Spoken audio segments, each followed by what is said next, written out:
Hey guys, and of course, welcome to FGC University. We're here at Coach's Corner, and first off, thank you so much for tuning in. Hope you guys enjoy the show. But thank you so much for people who've been subscribing and been sending us messages, and also a lot of questions. We love to answer those again. And of course, as always, we love when you guys are here to hang out with us. Feel free to like, follow, subscribe as always, and go ahead and check out the Discord so you can go ahead and contribute to the discussions that we're having here today, right?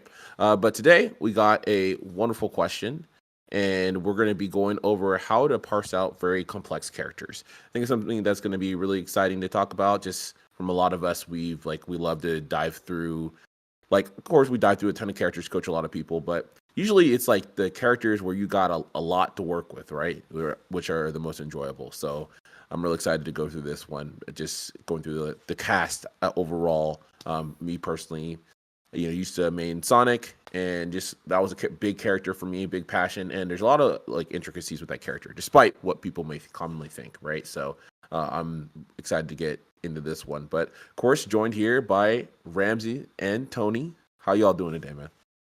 Doing good, Bam. Happy to be here. Happy New Year to all of you. New Year. Yeah, it's been a minute since we posted a video, but hope you guys had some enjoyable holidays, and I'm excited to get back on the grind for 2025. I'm living my best life. Hey, that's all we can do, dude. Fight through 2025, dude. Yeah, but I mean, let's get into this one. So, I mean, I think it's really interesting when you are going into these kind of complex characters, right? I think a lot of people, there's so much to go through, and because when you have a character who has a lot of options or a lot of things that you got to break down, there's a lot of ways I feel like I've seen over time where people kind of get lost into how to accurately learn this character and build up an appropriate process for themselves. Because again, and I think especially for people who probably commonly come through and visit this channel, right? You like the tech stuff, you like the technical things, you like how it makes you feel, and you get excited about it. And so it's always really good to be like, okay, how do I start off making a baseline, and how do I simplify the complexity, right? And I think once you are able to do that, and again, like we talked about, parsing that information, that's where you can kind of go to the next step. One of the big things for me early on when I was teaching a lot of people, it's like, okay, how do we go about characters for example, like Sonic, right? What is the actual strength of this move, right? Yes, I can I can jump, I can do vertical spin jump, I can do spin shot, I can do this, blah, blah, blah. That's cool and all, but what do these moves represent? What areas and positions do they hold, right? And then from there, you can start working backwards, right? Because I think a lot of times, sometimes there'll be things that in first glance will either A, seem like they cover similar positions, right? And so it's like, all right, cool. This covers similar positions here. Maybe there's just some slight mix-ups or whatever, but at least I can start categorizing things appropriately and pulling these are going to cover around these kind of general options, around general ranges. And so I now know that if I'm trying to hit someone from far away, then I'm not going to be like, oh, sick, let me do a vertical spin dash jump. That's not going to go anywhere. That's not going to do anything for that, right?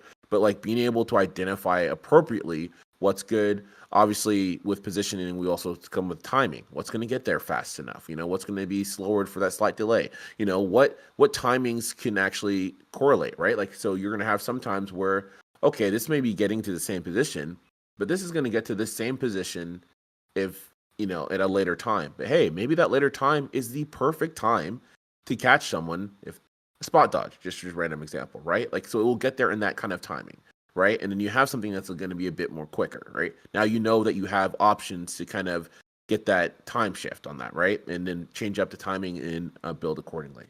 But I think just kind of opening the floor up, obviously, to Ramsey's, I think that's one of the bigger things when you're looking at how do I break down things in sense of timing, in sense of positioning there, and kind of moving forward. Yeah, for sure. And I think that's a really strong starting point, is to look at options by what they're trying to achieve, right? Not just, oh, I have a million options, but more so, hey, if I want to specifically put pressure on my opponent, what are my options to do that? And that is already going to eliminate a lot of the complexity, right? Because if you think about I play Shulk, but Shulk is maybe a little bit hard to parse, but something like Sheik maybe a little bit easier. So like if you look at Sheik has a ton of options. But the way Sheik plays neutral often kind of revolves around her short hop nair. Is my take. Her jump in aerials. Let's simplify even more. And of course, there's a lot of nuance between which short hop aerial are you using between rising fair, rising nair, landing fair. It's most of what you're relying on in standard neutral situations. So there's a lot of nuance there, but at the end of the day, that intent is the same. And so if you simplify it from there, right, as a starting point, and you say, hey, I'm just gonna do my jump ins. I'm gonna keep it simple. I'm gonna use like rising nair for my early hitboxes and landing fair for my late hitboxes. That's already a solid starting point, right? And then from there, you can make it more specific. Oh, landing fair a little bit better early on, landing there maybe later on for some kill confirms, etc., etc. And so, what I really recommend is to start off by looking at your options and to think, okay, what are generally the things I want to achieve in neutral, and what options help me achieve that? And so, a good way of going about that is to think about fundies, right? The concept fundies. I know we've talked about it before and the definition, but for today's conversation, I think the way I'm going to be talking about fundies is essentially, as I mentioned before, they are dynamics that are available to both the players, right? So spacing is something that you and your opponent is doing. And so when we think about these universally applicable concepts, the reason why I think it's an important starting point, by the way, is because they're often very applicable to many different situations, right? And so taking the fundamental of stage control, if you play stage control properly, you are playing stage control in almost every button that you press. Almost every button that you press has a consideration of, hey, am I moving forwards? Am I moving backwards? How am I sacrificing stage control here? Am I trying to take it away? And so by having these clear goals, you can, instead of looking at your options as kind of like actors in and of themselves, you can look at them as tools to get you towards your goal. And so from there, you can say, hey, these are some goals that I think are powerful, right? Depending on your current understanding. So you can say, hey, stage control I think is powerful, or continuously spacing, or taking the initiative, or proper defense, right? Like these are all, again, very fundamental goals. And then you can look, hey, how can I reach those goals with my tools? And again, we're going to stick to a small subset of tools, right? Considering that, again, as a complex character, you have a lot. We're going to stick to a small subset. And from there, once that is in a functional state, you can add these more nuanced tools that are more reliant on specific circumstance, depending on what you feel is necessary, right? So if, for example, you play in a region that has, for example, like a lot of Roy, a lot of Fox, a lot of Sheik, you'll be dealing with counteracting offense more than a region that has a lot of Min and Snake. And so you'll be adjusting the way you develop your flowchart based on what you get to practice against most.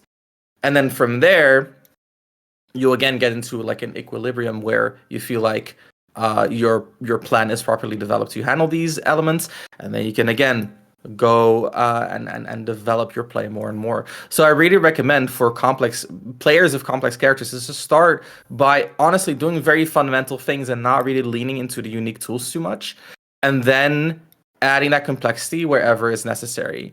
And if you're at that point where you want to lean more into that uniqueness, again, link it to a goal.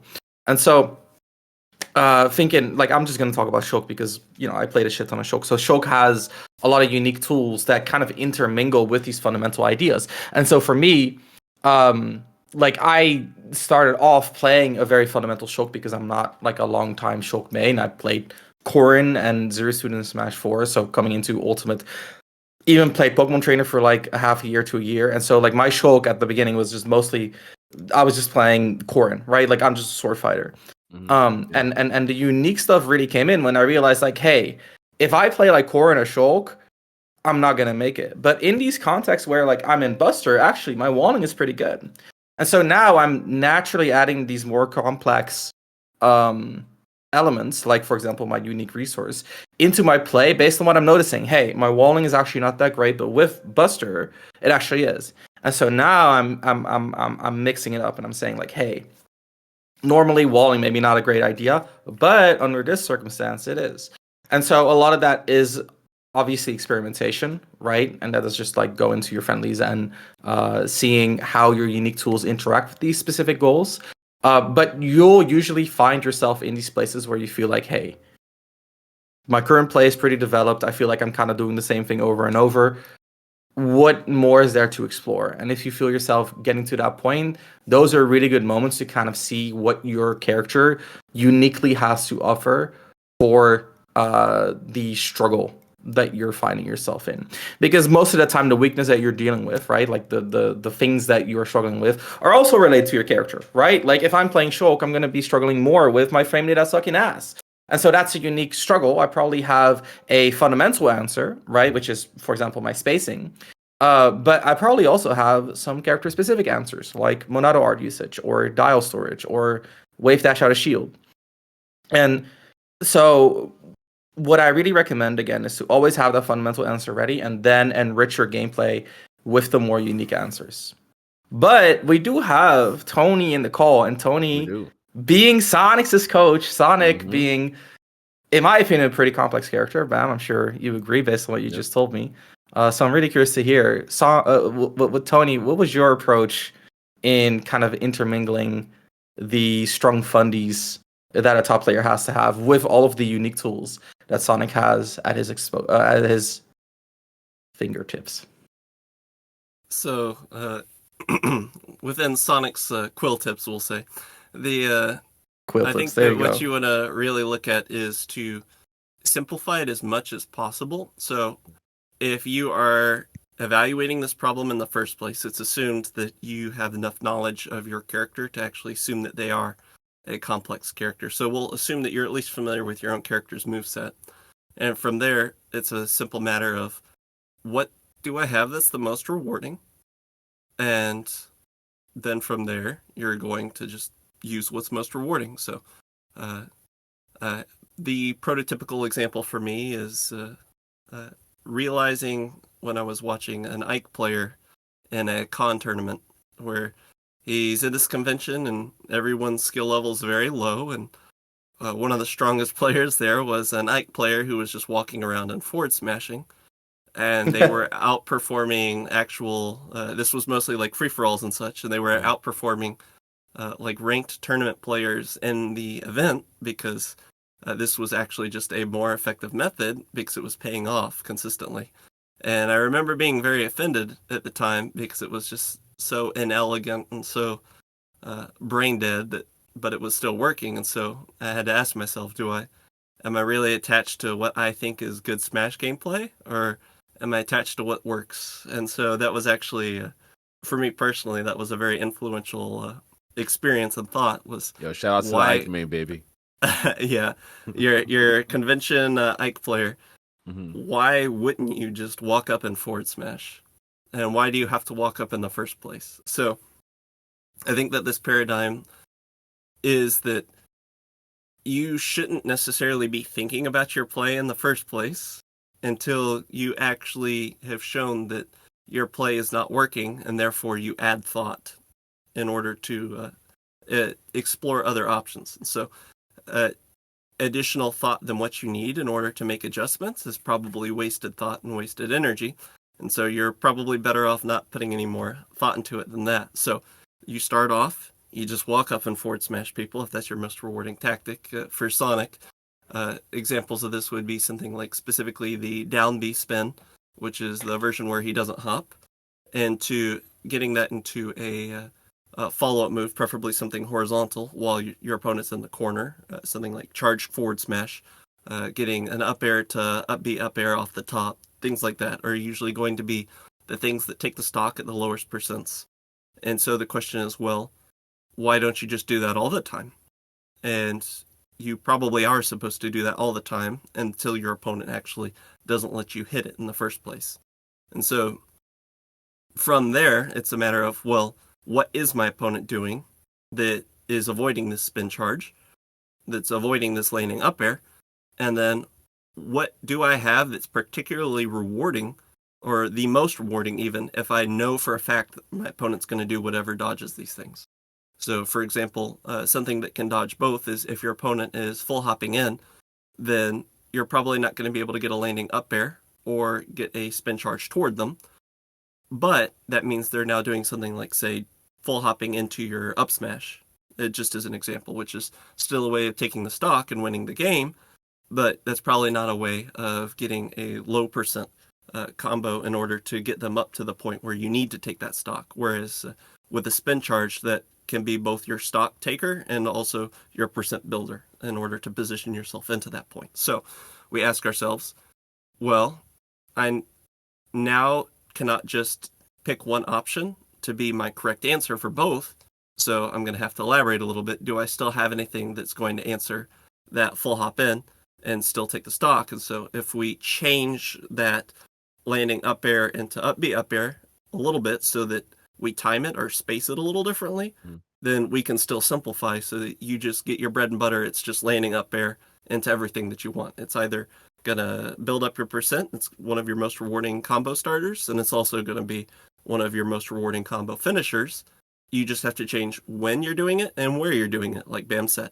So from there, we're just gonna add that little bit of complexity. But if you are just starting off your match and every opponent that you play against is just running straight into it, then you were probably making a mistake by doing anything other than just short hop, up air, fast falling it in place from go. Like, you should have just been doing that in place until you wait for your hit confirm, and you just do that until your opponent proves that they can actually counter that. And it looks very silly, very stupid, very simple, but that's kind of the whole point. Is it's supposed to look very simple until you have an excuse to make it complex. So just because you can make something complicated, just because you can explore a character, just because you can think a lot, doesn't mean that you should. You should always have a purpose that precedes the thought, that precedes the expansion in the first place.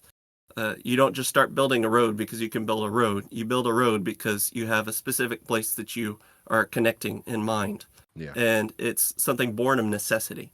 So I would say that more than anything, the biggest remedy for the average player who is stuck in complexity creep on their character is that they started expanding and building roads because it was fun and they wanted to see what else was out there instead of actually focusing on doing it based on results and just focusing on, I will forward smash because it is strong, and then my opponent's now beating my forward smash, so how am I going to exploit the way they're beating my forward smash? Yeah. As is per usual, whenever one door closes, another door opens. And so whenever that door opens, that's when it's time to add complexity to your game, to specifically think about how you're going to counter their counter.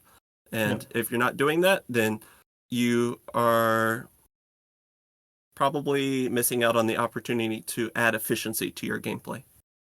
Yeah. I want to quickly jump on that because I think I was actually talking about this very recently with a student, and I think the way what I noticed in a student is that they were overcomplicating their play, not in terms of like, oh, they were using too many different options, but more so in terms of overestimating how much the human mind can do. And we've been talking about this on Coach's Corner forever. And like, if you're reacting to your opponent, there are a near infinite amount of things that they can do, right? And so properly reacting to your opponent's initiative and actually getting a punish out of it is extremely hard. It's not humanly feasible to do so consistently. And so it's important to take initiative, because if we are saying, hey, whatever it is that you're doing, I'm going to counter it. That is essentially saying, hey, we need like a ton of information just to be able to hit our opponent. Whereas if we're simplifying that into like, hey, we're going to be doing what is most efficient for us, right? So we're like forward smashing. Then the information really is, hey, did this work or not? And if it worked, we can just continue doing it. We don't even have to turn the brain on, which is great. Love that. And if it doesn't work, then usually we can rely on our experience, or if we don't have that yet, we can theory craft, right? Great moment for improvement, and figure out, hey, what are the ways in which our opponent can navigate this problem? And you will have answers ready just like that. Because again, like Tony said, that's where you add the complexity. Okay, I have the strong move.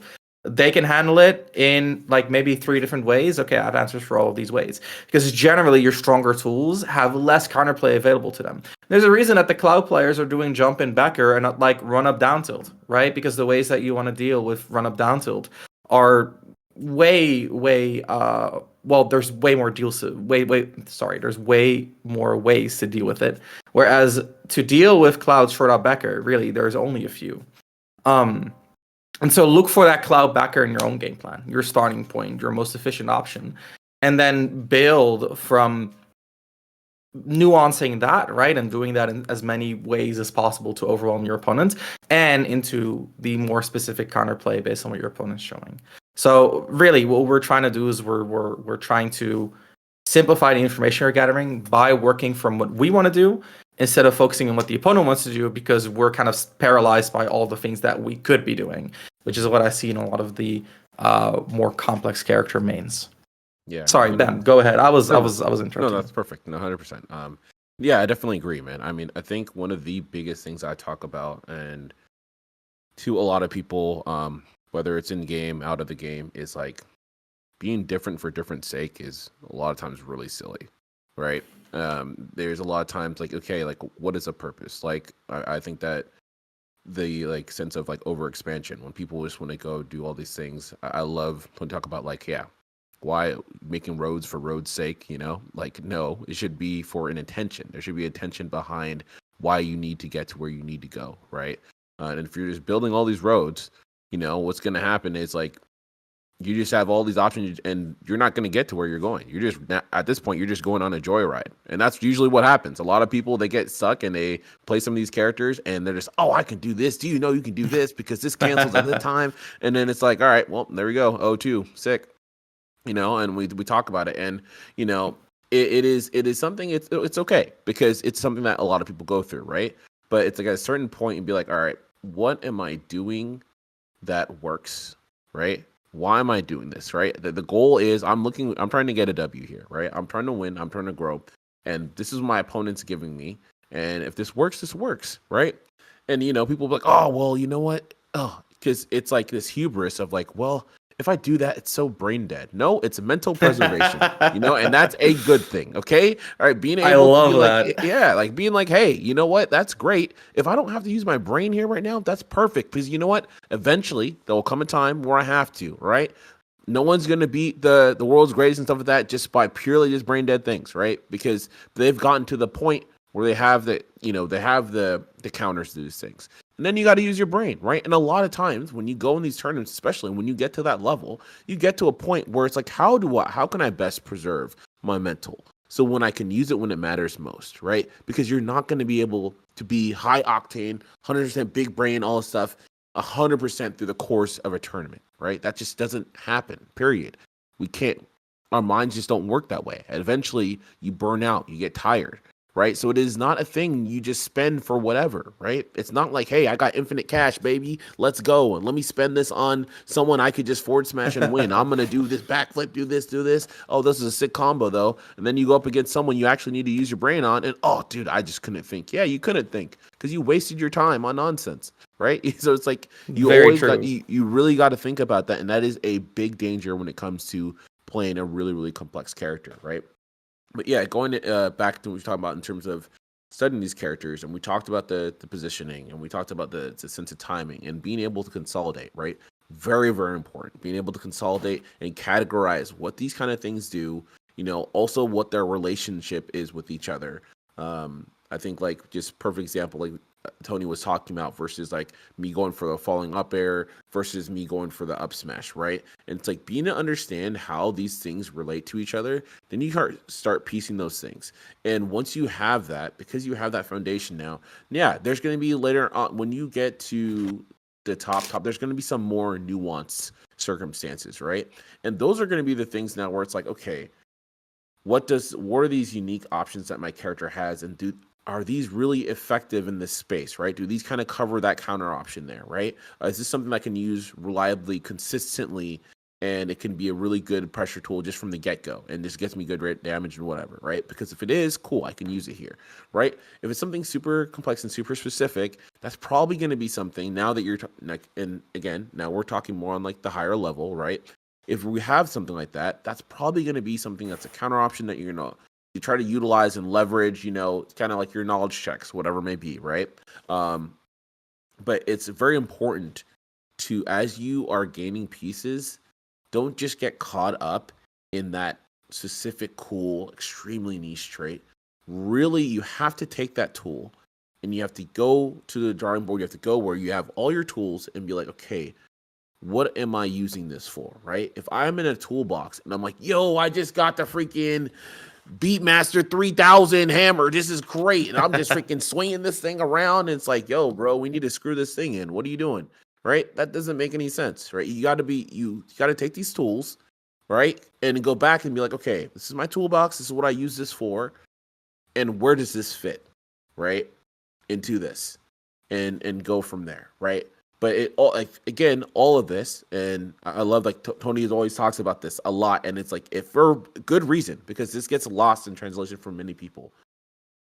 Like, this is stuff that happens after the baseline of, hey, I'm swinging and I'm hitting, like, and this stuff works. Like, that's after. This is all after, like, okay, this is exhausting its effectiveness. Now I need to add to something. Now I need to go to my toolbox and see what goes into what, right? But it's like, if I can finish a project with that one tool, right, and that's all I need, there's no reason for me to go down to Home Depot and go down to Lowe's and be like, hey man, I'm gonna rent a tractor. Why are you renting a tractor for? You needed scissors. That's all you needed. You don't need to do that. That's okay, right? So, like, just leave it at the base of it. Like, as you start to grow and as you start to have problem, it is out of necessity where you got to go and be like, hey, I need these tools so I can build and I can move forward. But always try to think about that process in terms of how you are, like, aggregating information, so that, and, like, these tools, so it's not just you just getting caught up with something and then going on some random path, and all of a sudden you look back and you're like, oh well, I just got bodied because I was trying to do this really specific tech. And I'll say from personal experience, that's such a hard thing when you're like, oh yeah, dude, I love to be a lab monster and do this. And it's so easy to be like, I just want to keep, like, whether it's consciously or subconsciously, I want to keep recreating this situation so I can do this one thing that I've been thinking about and this new tech and blah, blah, blah. And it's so exciting. It's like, that's just going to lead you to a path of disarray. And I'm telling you right now, you're not going to win by that. You're going to lose to a lot of dumb smashes and dumb things that you're talking about, and you're just going to be upset, right? But that's on you. You lost to someone chilling there. They didn't have to use their brain because you're spinning around. You're running yourself into a wall. So I don't have to use my brain. I'll just stand here. I'll just hold up my fist. Sick. Thanks, man. Thanks, buddy. You know? So, you always got to be aware of those things.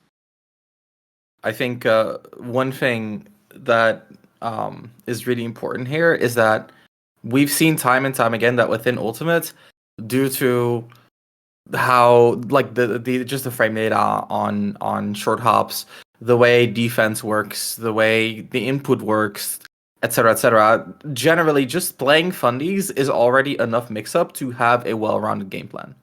We see people succeed at really high levels with very simple characters, or with very complex characters played in very simple ways. And so it's been proven that in current meta, you can succeed just building around really, really, really solid fundies. And so what I generally recommend people is to explore that. Like, we haven't reached the end of that yet. And so the complexity in that sense, I don't want to call it a luxury, because these characters are usually designed to have to kind of tap into the complexity to have proper risk reward, etc., etc. But it's a means to an end, and the end is to play the fundamentals properly. And so I feel like most people who rely mostly on the unique tools of their character are doomed to fail when they find someone who knows just as much about the unique tools as they do, plus they know more about the fundamentals. And so the way you're applying your unique tools doesn't even make sense in the context of an entire strategy. And so I really recommend to keep that in mind and to not get lost in the sauce too much, right? And, like, yeah, hitting your Mithra foresight on all the right moves is going to help you a lot. But you first got to get to a point where you know to position yourself in a place where you might lead into that foresight. And that is a very fundamental thing, right? And so if you're just a Mithra looking to foresight everything under the sun, you're going to get exploited. And so to avoid being easily exploited, you got to have that fundamental knowledge.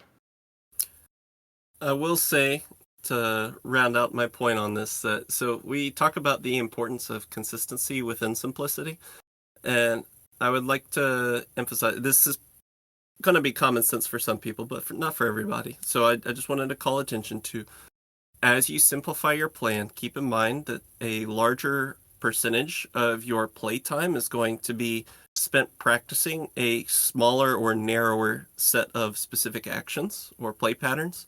And so you're effectively going to increase the amount of time that you spent preparing or specifically executing what you're about to execute. And so think of it as giving you a higher concentration of experience toward the given play pattern that you're going to experience.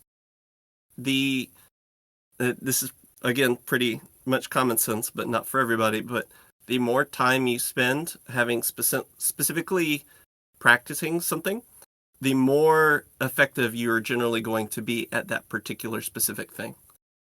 And so once you are doing this and there is a larger amount of specificity in your play pattern, you are going to be a more effective player accordingly. Then on top of that, because it is simple, there's fewer moving pieces that are less likely to go awry.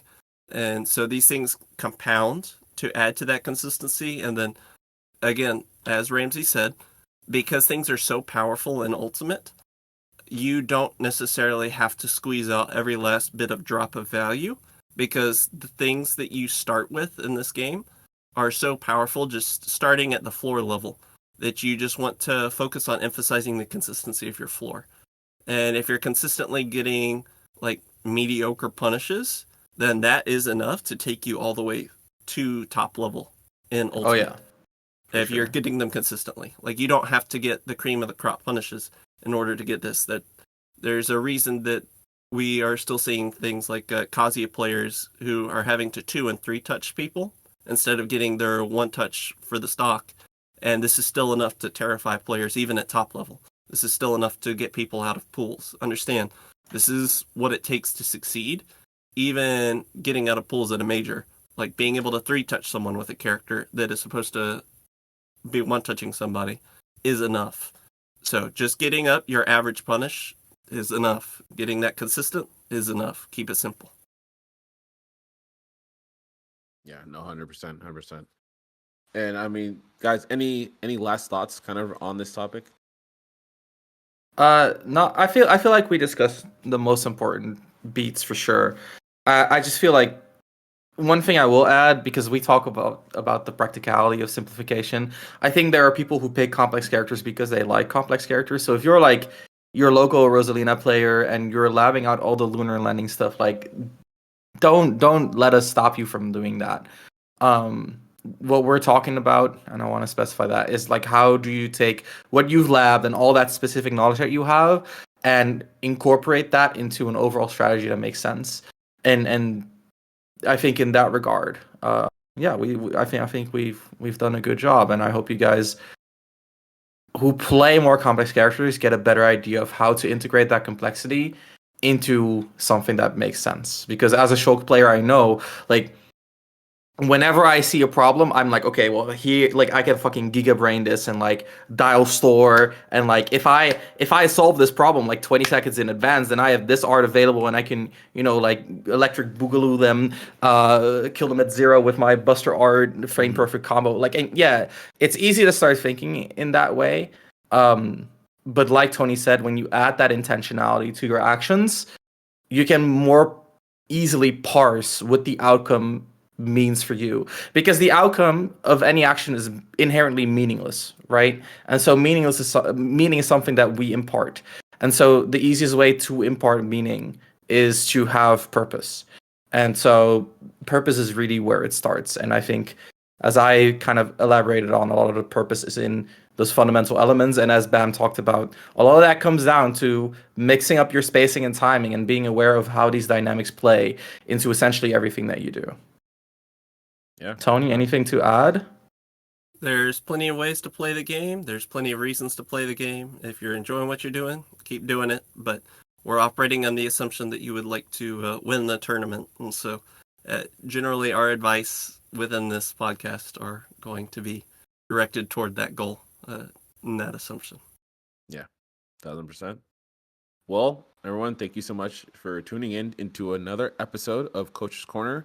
Like we said before, go ahead, send those questions. We'd love to get them from you, and let us know in the comment section too, kind of like what you've been going through, like, you know, what's the struggle for you, like going and playing a complex character, and let us know what character you guys are playing, right, as well. But yeah, thank you so much. Of course, always like, follow, and subscribe. You know, click that bell icon. You know, as we get some more future updates for you guys. And we already said it earlier in the beginning, but once again, Happy New Year. I hope everyone is going to start this year off strong, all right? Use this momentum, continue it forward. Don't let it petter out in just the first month, which happens to a lot of people, all right? Be built different, get it done. But yeah, until next time, class dismissed. I'll see y'all next time.